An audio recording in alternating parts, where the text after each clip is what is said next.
Dan bagaimana bisa seperti ini kalau Anda sudah lihai, sudah kuat jalankan bisnis dan ada banyak pilihan.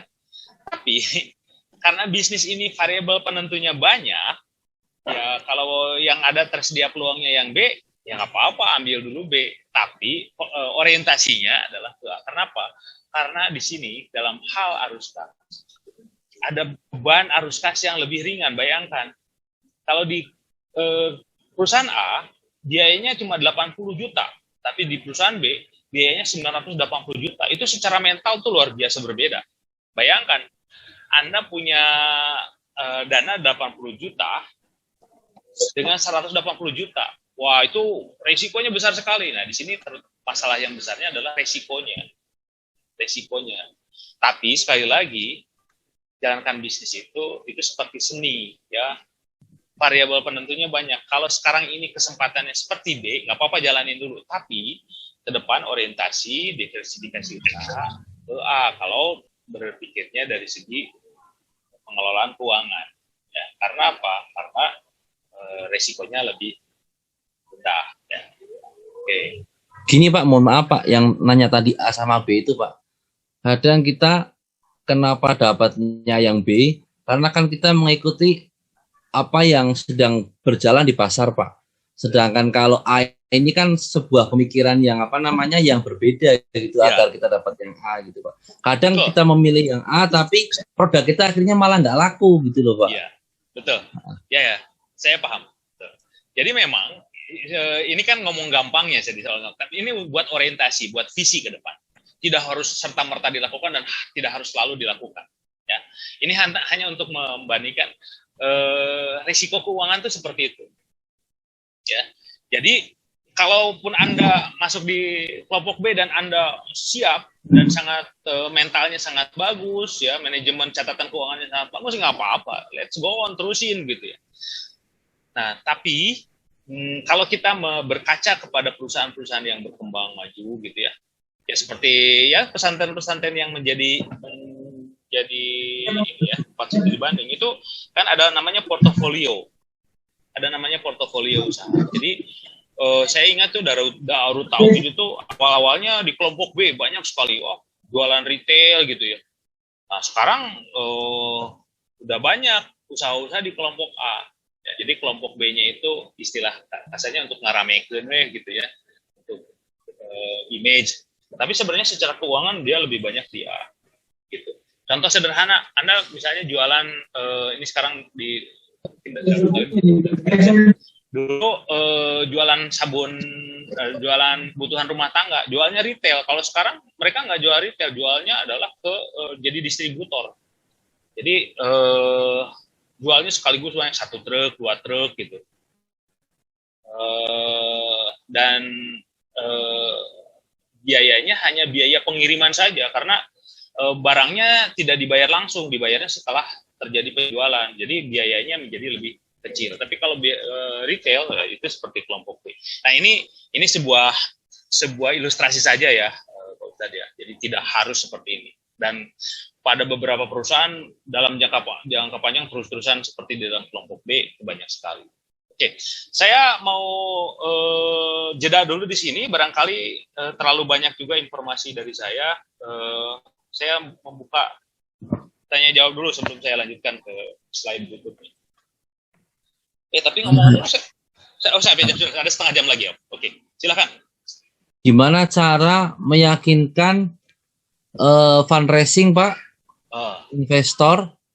Karena bisnis yang saat ini kita jalani ini pesantren adalah produk yang lakunya tahunan Pak. Kalau kita kan produk sarung Pak. Sarung itu laku itu di bulan Rajab, Ruah, puasa. Artinya 3 bulan sebelum puasa, sebelum Lebaran. Padahal sarung ini berapapun sama dengan aset Pak. Jadi berapapun jumlahnya itu pasti akan habis gitu Pak. Kalau kita melihat kayak di Wadimor, Mangga, Safir, ini kan mereka produksi setiap hari terus, tapi kan hanya barang ditumpuk tuh Pak. Tumpuk. Nanti 4 bulan sebelum puasa itu barang baru keluar gitu. Sedangkan kita ini yang pesantren kan modalnya sangat sangat terbatas sekali, Pak, agar mendapatkan fundraising yang yang yakin mau investasi di perusahaan kita, karena produk kita sama dengan investasi. Kadang kita investasi tanah pun saat ini Pak, yang kita harapkan tidak sesuai harapan, karena tanah yang sekarang kita beli itu nggak naik gitu, Pak, harganya masih utuh-utuh aja, nggak seperti di era-era muda Bapak dulu sebelum tahun 2000 kan ya, Pak. Ya, harga tanah naiknya drastis tuh ya. Jakarta Selatan dulu 1 meter paling 2 juta, 3 juta, sekarang 200 sampai 250 kan. Iya. Terima kasih, Pak. Iya, Ustaz Rizky itu dari mana ya, mohon izin? Cirebon, Bapak. Oh, Cirebon. Ya, saya ini pertanyaannya bagus banget. Saya suka sekali dengan pertanyaannya. Jadi, bagaimana meyakinkan fundraising? Ketika bisnis kita itu tidak day by day ya, tidak hari-hari gitu, tunggu ada musimnya. Justru kalau menurut saya, perusahaan seperti Ustadz Rizky ini punya kelebihan apa? Kelebihan dalam hal mempersiapkan proses negosiasi atau presentasi kepada calon fundraising. Dan poin ini menariknya adalah fundraising itu dia akan mendapatkan fundraising ya, pemodal ya, mendapatkan pembayaran beserta bagi hasilnya itu dalam waktu yang singkat, ya. Nah, ini bagaimana caranya? Yang pertama adalah, kalau dari sisi saya, adalah reputasi. Catatan sebelumnya, reputasi. Yakin bahwa, kalau yang tadi disebutkan oleh Ustadz Rizky, bahwa sarung ini akan laku sejak 4 bulan sebelum bulan puasa. Nah, itu tuh ada catatannya, ada recordingnya, ya. Ada bukti-buktinya. Apalagi kalau ada pemesanannya. Jadi misalnya Anda, Pak Ustadz Rizky, sudah tahu langganannya di mana saja. Nah, kalau sudah ada namanya LOA ya, LOI, letter of intention, atau surat minat. Nah, jadi surat minat ini yang paling ajaib sekali menurut saya. Kalau sudah ada surat minat, walaupun itu akan terjadi transaksinya 6 bulan yang akan datang, itu yang menjadi daya tariknya. Jadi selain ada catatan di masa lalu, ada surat minat untuk masa yang akan datang, baik dari pelanggan lama, itu paling bagus, dan pelanggan yang baru. Nah, nanti si fundraising-nya akan mempelajari tingkat bonafiditas dari si pelanggan kita ini. Nah, jadi balik, itu yang poin dalamnya. Yang secara formalnya yang lain adalah tentu profil perusahaannya, legalitasnya, catatan perusahaannya itu harus lengkap dan baik dan mudah dibaca. Dan poin yang lain adalah ada yang namanya sponsor atau avalis. Nah, sekarang kalau Anda ikut program OPOP, Anda dapatkan tambahan avalis karena perusahaan Anda ada di list sebuah program yang dikelola oleh pemerintah, dan itu akan meningkatkan trust atau meningkatkan kepercayaan. Nanti mudah-mudahan pada akhir tahun kita akan ketemu beberapa perusahaan fundraising. Kita akan buktikan seperti yang tadi ditanyakan oleh Ustadz Rizky. Jadi tidak masalah, Ustadz, Anda mau jualannya harian, bulanan, atau per musim, atau tahunan, nggak masalah. Yang penting. Soalnya kadang gini, Pak Muhammad Ridwan. Jadi kalau kita meminjam pinjaman melalui perbankan, kita kan harus bayar bunga kan selama 12 bulan. Betul. Sedangkan produksi itu, masa aktif produksi itu saya lihat cuma sekitar 7 bulan, Pak Ridwan. Kenapa 7 bulan? Ada musim hujan, ada musim libur, hari-hari libur itu saya hitung itu dalam setahun itu libur tuh sudah 3 bulan sendiri, Pak Ridwan. Iya. Libur hari Jumat, libur hari besar itu. Dan jadi kalau kita memaksakan diri mengutang di bank itu saya kemarin coba bunga di angka bunga 1,2 ini nggak bisa tertutup gitu kalau untuk usaha tahunan kayak yang kita alami ini gitu Pak. Paham saya Pak. Nah, jadi kadang memang, kalau kita cari fundraising di kampung berbahaya sekali Pak, kita taruh aset di sana, begitu nggak nutup dia langsung krep aset kita tarik gitu Pak.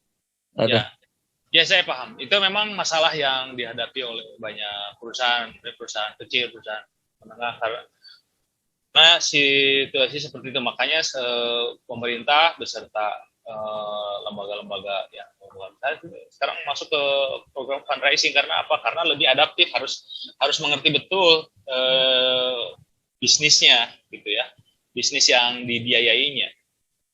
Memang apa yang menjadi tantangan adalah jumlah waktu produksi yang 7 bulan itu kan itu semuanya cash out ya, cash out itu uang keluar terus kan, betul ya Pak Rizky ya? Selama 7 bulan. Betul.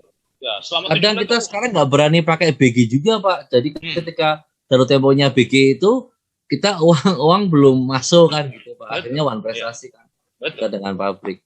Nah, itu tantangan terbesarnya ada di situ. Jadi 7 bulan keluar, namanya cash out, keluar terus uang, dan nanti cash in-nya ya tadi itu hanya berapa kali itu dalam setahun, 2-3 kali mungkin ya. Pak, musim santri masuk, banyak pondok-pondok yang lain pesan sarung buat seragam. Terus musim haji, kadang orang buat oleh-oleh haji itu. Terus ketiga puncaknya ketika menghadapi Lebaran, Pak. Oke, saya ngetanya lebih detil. Ustaz Rizky usahanya udah berapa lama? 3 tahun, Pak. 3 tahun. Sejak mulai OPOP itu, Pak. Mulai Santripreneur di Garut. Oh, alhamdulillah. Kalau sudah 3 tahun tuh sudah raportnya sudah cukup banyak, sudah teruji. Nah, itu tinggal mendokumentasikannya. Kan kalau sudah 3 tahun jalan, nanti si pihak pemodal akan nanya, lalu tahun-tahun dulu kamu ngatasinnya gimana gitu kan?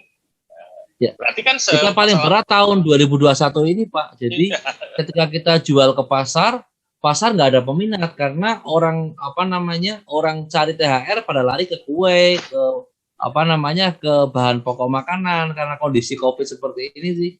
Betul. Ya, akhirnya kita lari ke politisi, ke partai, ke instansi yang masih pakai ada hak ini. Itu kehebatan pengusaha seperti itu. Bagus. Jadi selalu cari jalan keluar. Benar, karena memang ya kebetulan istri saya juga kan punya perusahaan. Biasanya kalau mau Lebaran itu beli sarung ya buat pelanggan, buat pegawai gitu. Kemarin nggak beli tuh, nggak belanja. Jadi, dan itu terjadi pada banyak perusahaan. Jadi saya paham itu terjadi seperti itu. Kembali Ustaz Rizky, dokumentasikan perusahaan Anda dengan sangat baik, dokumentasikan transaksi dan kemungkinan transaksinya dengan sangat baik. Saya sarankan mulai sekarang bikin LOI, letter of intent atau surat minat. Nah itu kalau misalnya ada calon-calon investor Pak. Investor, bukan calon-calon pembeli ya, calon-calon pembeli ya, misalnya yang mau aktif di dewan gitu atau yang mau dia ikut pilkada gitu. Nah itu dibikin itunya lewat tim suksesnya gitu ya. Punya kita laporan keuangan yang legal tuh baru rekening koran saja Pak. Ya, untuk ininya belum. Ya itu lumayan bagus karena rekening koran itu kan lebih dipercaya ya. Karena kan ada pihak lain yang ikut mencatat. Saya sangat. Nah ini mumpung ingat nih Ustaz Rizky mengingatkan. Buat teman-teman yang perusahaannya belum mencatat secara tertib atau apalagi belum mencatat sama sekali, usahakan uang keluar masuknya itu masuk lewat bank ya, lewat bank. Karena apa? Karena dari situ catatannya dibantu oleh bank. Jadi perputaran uang akan sangat kelihatan dan lebih dipercaya dibanding dengan tulisan tangan kita. Ya. Jadi itu cara yang kreatif ya. Semua di lewat bank. Jadi uangnya masukin dulu ke bank, baru nanti dari bank baru dibagi-bagi gitu. Seperti itu. Supaya apa? Supaya kita punya backup catatan dan itu cara yang sangat dipercaya ya, lebih dipercaya. Jadi dibanding dengan catatan yang kita buat sendiri nanti yang ideal adalah ada catatan yang perusahaannya, ada catatan di rekening korannya. Itu akan sangat baik sekali. Nah, supaya lebih to the point untuk Ustadz Rifki, kita jadikan PR ya, Ustadz Rifki nanti di akhir program OP ini kita akan programkan untuk ketemu dengan fundraising ya. Jadi kita Alhamdulillah jual, Pak. Terima kasih banyak Pak. Beribu terima kasih. Ya, boleh tahu berapa nilai penjualannya per tahun? Per tahun kemarin yang bulan puasa ini hampir di rekening koran dihitung itu kemarin di BCA sama BRI itu mendekati 3,5 miliar Pak. Oh subhanallah. Wah. Itu karena kita terbentur dari modal Pak. Kebanyakan kita belanja dari Bandung Barat Pak, Majalaya Pak. Iya. Ya jaga kepercayaan kemanapun ya tadi ya. Walaupun misalnya agak panjang, tapi kita pastikan sebagai mitra bisnis yang bagus, nanti kita dapat reputasi yang bagus. Jadi Ustadz Rizky berarti scale up ya? Ya scale up Pak. Oke, baik. Mungkin tidak terjawab sempurna. Kita beralih ke peserta yang lain. Mungkin ada pertanyaan lain. Nanti Ustadz Rizky bisa dilanjutkan di WhatsApp ya. Ya, silakan yang mau bertanya, masih ada waktu 15 menitan lagi. Mangga. Dari akhwat, barangkali ada yang mau bertanya?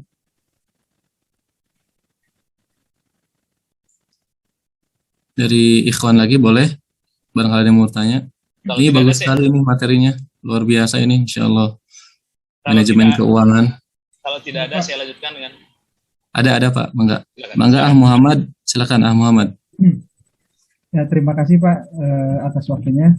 Ya, mangga sama-sama. Yang pertama tadi disampaikan terkait dengan apa?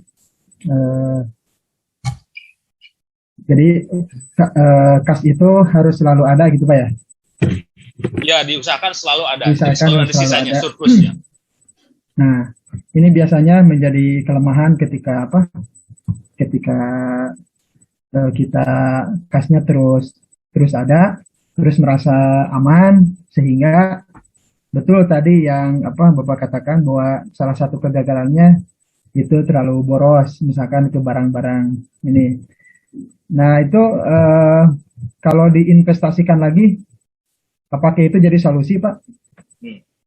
Nah itu. Terus yang kedua, kelebihan manajemen terutama di pencatatan yang melalui aplikasi ataupun IT dengan yang manual, itu kelemahan atau kelebihannya seperti apa Pak? Terima kasih. Oke, baik. Ini Kang Muhammad apa nih? Sukron. Muhammad Sukron ya. Kang Sukron aja lebih. Teman-teman, Kang Sukron. Jadi itu kenapa sebentar saya ada masalah baterai laptopnya.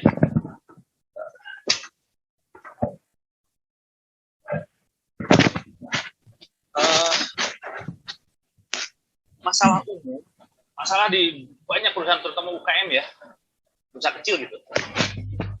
abai terhadap menjaga kas. Makanya perusahaan jadi sering tersendat-sendat. Jadi mau kenapa seperti ini? Biasanya karena tidak sabar salah satunya. Pengen cepat besar, tapi tidak hati-hati gitu. Bagaimana bisa pengen cepat besar? Beli bahan baku banyak-banyak, tapi kemudian dia lupa harus bayar tenaga kerja atau bayar sewa gitu, atau bayar gaji tetap. Nah itu yang jadi masalah. Kenapa? Karena tidak sabar. Saya sendiri gini teman-teman sekalian ya. Kalau saya menyampaikan materi tentang keuangan, sistem keuangan, pembukuan dan lain sebagainya, itu saya ingin selalu mengingatkan, yang penting itu bukan catatannya, tapi menjaga mentalitasnya. Menjaga mentalitas bagaimana kita berhadapan dengan uang. Karena prinsipnya begini, kalau orang dengan mentalitas yang sangat baik, tidak boros, tidak sombong, sabar dan lain sebagainya, sebenarnya nggak pandai catatan keuangan juga nggak apa-apa, relatif lebih aman. Tapi sebaliknya, orang sekolah akuntansi menggunakan digital aplikasi digital, tapi perilaku mentalitas dasarnya yang bermasalah gitu. Wah itu nggak ada gunanya, itu hampir tidak ada gunanya, maaf kalau saya kata. Nah, kembali, jadi kalaupun misalnya Anda tidak mau menyimpan uang kas terlalu banyak, simpan uang itu di harta yang bergulir. Jadi, misalnya beli bahan baku, ya, dipinjamkan kepada karyawan, kasbon, ya, walaupun nanti akan jadi masalah juga, tapi itu lebih baik dibanding dengan membeli aset tetap. Kemudian dibelikan juga aset, kalaupun terpaksa dibelikan asetnya itu yang mudah diperjualbelikan. Contohnya apa? Contohnya adalah logam mulia. Itu makan lebih bagus. Jadi kalau saya emang nggak mau nyimpen uang kas terlalu banyak dan terlalu lama, itu yang paling hebat adalah sekarang simpan dalam logam mulia, karena logam mulia itu udah di emas dalam hal ini kan sudah terbukti dalam tahunan itu nilainya meningkat 20%, ya, logam mulia. Tapi kalau logam mulia nggak bisa, ya perhiasan emas itu masih sedikit lebih bagus, walaupun harganya masih ada fluktuasi. Wah, saya nggak mau beli logam mulia, saya pengen beli mobilnya yang mobil sejuta umat, ya. Jadi jangan mobil yang langka. Supaya apa? Supaya mudah jualnya dan harganya tidak anjlok. Wah, saya pengen beli rumah. Nah, hati-hati, beli rumahnya itu di lokasi yang memang orang sangat menyukainya. Kalau terpaksa beli rumah, beli tanah, walaupun kecil, tapi tanahnya itu sangat disukai banyak orang. Jangan beli tanah yang luas, tapi nun jauh di sana, nanti kita butuh dana modal, susah ngejualnya. Jadi, tadi kalau pertanyaan, boleh nggak dibelikan aset? Asetnya boleh saja, tapi asetnya yang mana? Saya sangat sarankan belikan asetnya itu dalam bentuk logam mulia. Itu yang paling bagus.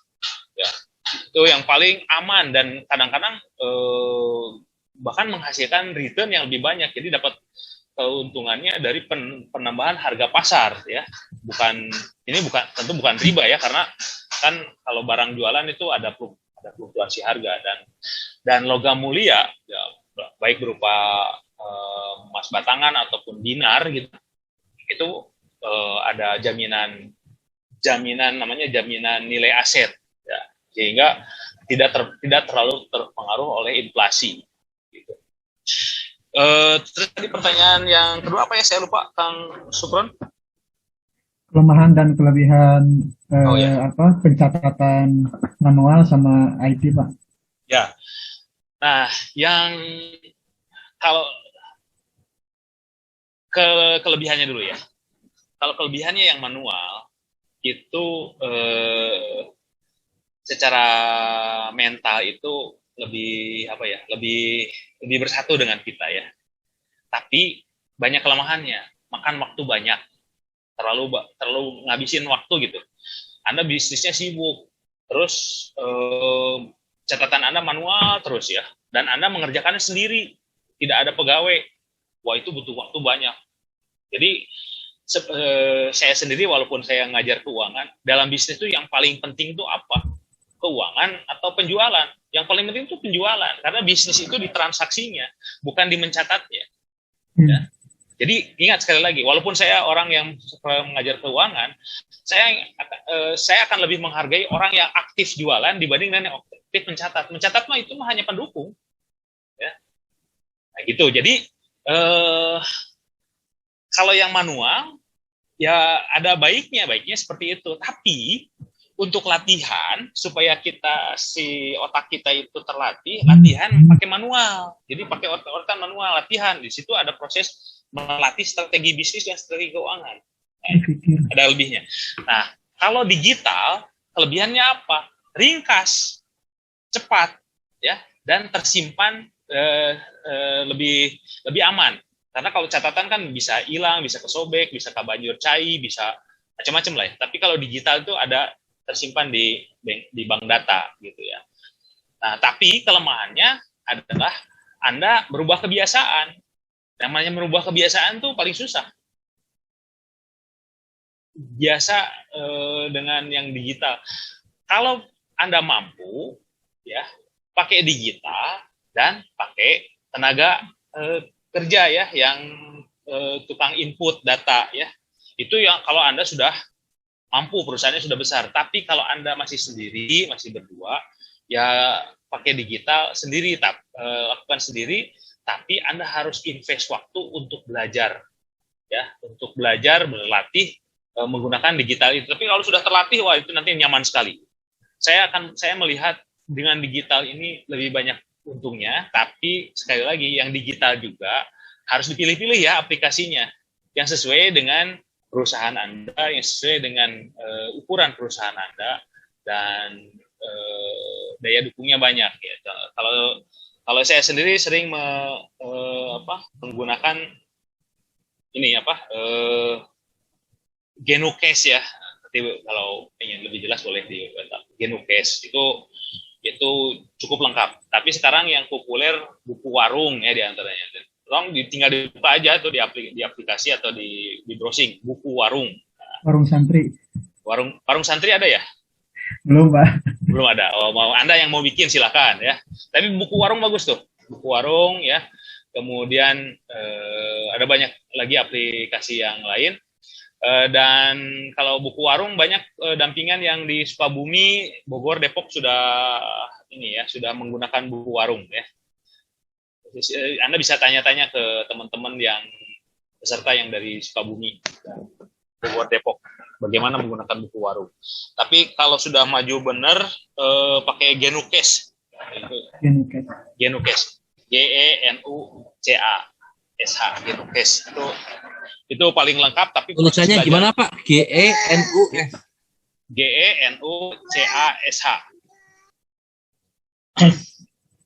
Ya, nice. Tapi itu proses belajarnya cukup panjang ya.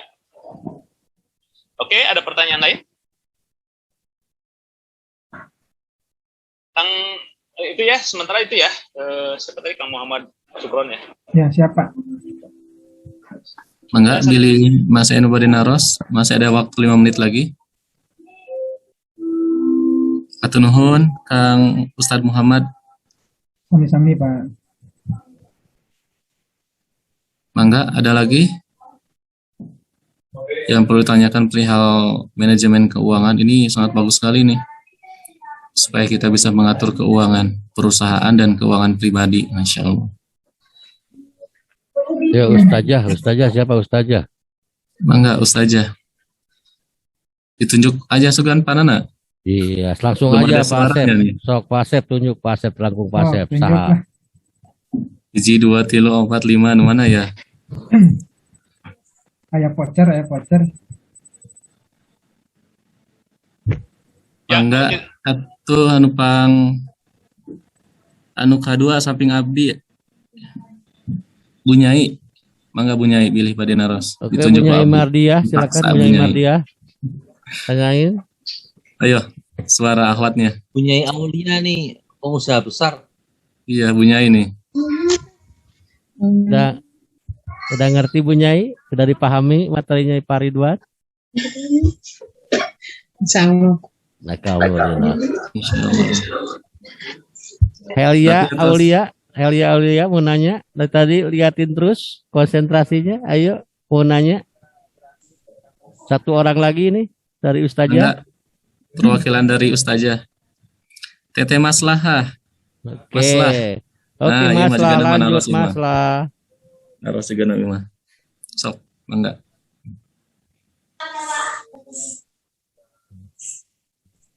Terima kasih waktunya. Sebetulnya memang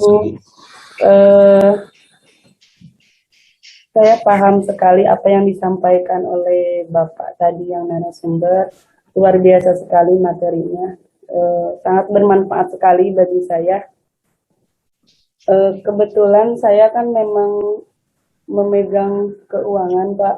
Saya sebagai bendahara di pesantren mengelola keuangan, bukan hanya konveksi, tapi semua keuangan yang masuk dari semua santri, Pak. Nah, yang saya ingin tanyakan, sebenarnya menurut saya pribadi, saya merasa keteteran ya Pak. Bagaimana cara mengatur waktu yang baik ketika kita mengatur keuangan antara usaha di pesantren dan keuangan pesantren sendiri gitu. Iya. Bagaimana cara mengatur yang waktu yang baik itu seperti apa gitu Pak. Ya. Terima kasih untuk itu. Udah dihubungi, udah. Baik, ini pertanyaan bagus sekali dari Teh Maslahah ya. Wah, Anda tanggung jawabnya besar sekali ya. Saya mau tanya dulu, Teh Maslahah sebagai bendahara punya staff nggak? Punya staff? Sebetulnya saya cerita sebentar ya Pak ya. Boleh. Nah, tahun 2015 itu kan saya keluar dari alumni MA di sini ya Pak ya. Nah, saya mengabdi di sini, saya dikuliahkan di sini, sehingga saya dipercaya untuk ketika keluar sekolah, kuliah semester 2 tuh saya sudah dipercaya untuk memegang keuangan seluruh santri Pak. Nah, sebelum menikah itu waktu itu selama 3 tahun saya jadi bendahara di pesantren. Nah, setelah itu saya tahun 2019 saya mulai dari rumah. Nah, saya mulai dipercaya untuk mengelola keuangan bisnis, salah satunya di konveksi, Pak. Namun termasuk sekolah MA pun saya menjadi mengelola keuangan harian SPP sekolah. Tapi memang saya punya partner lah mungkin ya, partner di bawah saya. Cuman ada 2 orang Pak. Tetapi jadi gini Pak, kan di sini ada banyak bisnisnya, bukan hanya konveksi, ada kopontren, ada usaha yang lain juga. Setiap bidangnya memang ada yang memegang Pak, tapi semua keuangan itu semua saya yang mengelola gitu Pak. Nah, bagaimana sih caranya gitu Pak untuk mengatur yang lebih efisien gitu? Oke, baik. Ini waktunya singkat. Gini, prinsipnya yang paling utama harus dijaga dan harus dilengkapi adalah dokumen transaksi. Jadi dokumen kalau istilahnya namanya ada slip ya, routing slip. Setiap uang keluar masuk dari lini manapun, dari keuangan pesantren yang utama ya, sama keuangan unit usaha, kan unit usaha ada beberapa, selalu ada slipnya, ada bukti uang keluar masuknya. Itu yang akan menjaga tertibnya administrasi, dan itu bisa dilatih walaupun misalnya nanti ada manajer konveksi ya. Manajer konveksi dia tidak mencatat keuangan, tapi dia wajib mengisi slip uang keluar masuk. Jadi kalau Teh Maslahah store nih, store uang ke bagian konveksi. Nah, slipnya itu harus ada dokumennya, ada 2, dipegang bahkan 3 ya, dipegang oleh Teh Maslahah 1, dipegang oleh manajer konveksi 1, dan itu dikumpulkan. Nah, nanti untuk menginputnya ke aplikasi itu berdasarkan dari slip ini, dokumen ini. Jadi jangan pakai lisan, jangan ada uang keluar masuk tanpa slip atau tanpa bukti uang keluar masuk. Nah, karena dengan bukti uang keluar masuk saja itu sudah menjadi awal dari tertibnya administrasi. Ya. Nah, kemudian kalau sudah itu rutin, Anda mengerjakannya bisa dibagi waktu. Jadi misalnya Anda kasih budget. Kalau dari jam 7 pagi sampai jam 10 saya mencatat keuangan pesantren. Nanti jam 10 sampai zuhur mencatat keuangan unit usaha yang ini. Begitu dikasih budget waktu. Gitu. Nah, yang penting sekali lagi Anda selalu mendokumentasikan bukan mencatat di buku besarnya ya, atau di digitalnya, tapi ada slipnya, ada catat seperti kwitansi lah, kwitansi, bond dan lain sebagainya. Kalau sudah ada kwitansi, kwitansinya bagus, tapi kalau yang tidak ada, Anda harus bikin form sendiri. Di situ yang pentingnya. Jadi saran saya gitu, ada poinnya, bikin slip atau lembar bukti uang keluar masuk. Yang kedua, Anda bikin budget waktu, jadwal rutin, setiap hari atau setiap pagi atau setiap jamnya Anda bagi-bagi tuh. Kalau misalnya per minggu saya mau fokus di hari Selasa fokus memperbaiki catatan keuangan pesantren. Nanti untuk hari Kamis fokus di konveksi, untuk hari lainnya di usaha yang lain, begitu. Nah, nanti jadi tidak terlalu pabaliut nanti dalam hal mendokumentasikan dan menginputkan datanya. Itu saran dari saya, Teh Maslahah. Waktu Terima mungkin kasih, sudah. Pak. Ya, silakan Kang Asep, Ustadz Asep, hatur nuhun sudah dipandu Pak Nana. Muhammad Ridwan, nomor HP jangan lupa Pak. Bapak Muhammad Ridwan. Boleh Bapak Muhammad Ridwan untuk men-share nomor HP-nya di chat. Barangkali nanti teman-teman ada yang mau konsultasi secara pribadi langsung perihal manajemen keuangan, perencanaan keuangan, Masya Allah. Bangga. Ya, saya catat di chat ya. Mohon. Oh iya. Sambil ngantosan, ayo kita semangat paginya nih. Semangat pagi semuanya. Semangat. Pagi. Semangat Pagi. Oke, sekali lagi mohon izin Pak Ridwan, mohon Pak Ridwan, ya, pisan saya mau pamit dulu ya. Ya, Pak Nana, Pak Asep, juga teman-teman peserta yang lain tetap semangat ya. Mohon maaf kalau ada yang kurang nyaman, tidak lengkap dan lain sebagainya, dan doakan kita saling doakan ya. Semoga apa yang kita jalani dapat ridho dari Allah Subhanahu wa Ta'ala. Sekian dulu, mudah-mudahan nanti ketemu lagi ya. Atur nuhun, Pak. Assalamualaikum warahmatullahi wabarakatuh. Waalaikumsalam warahmatullahi wabarakatuh.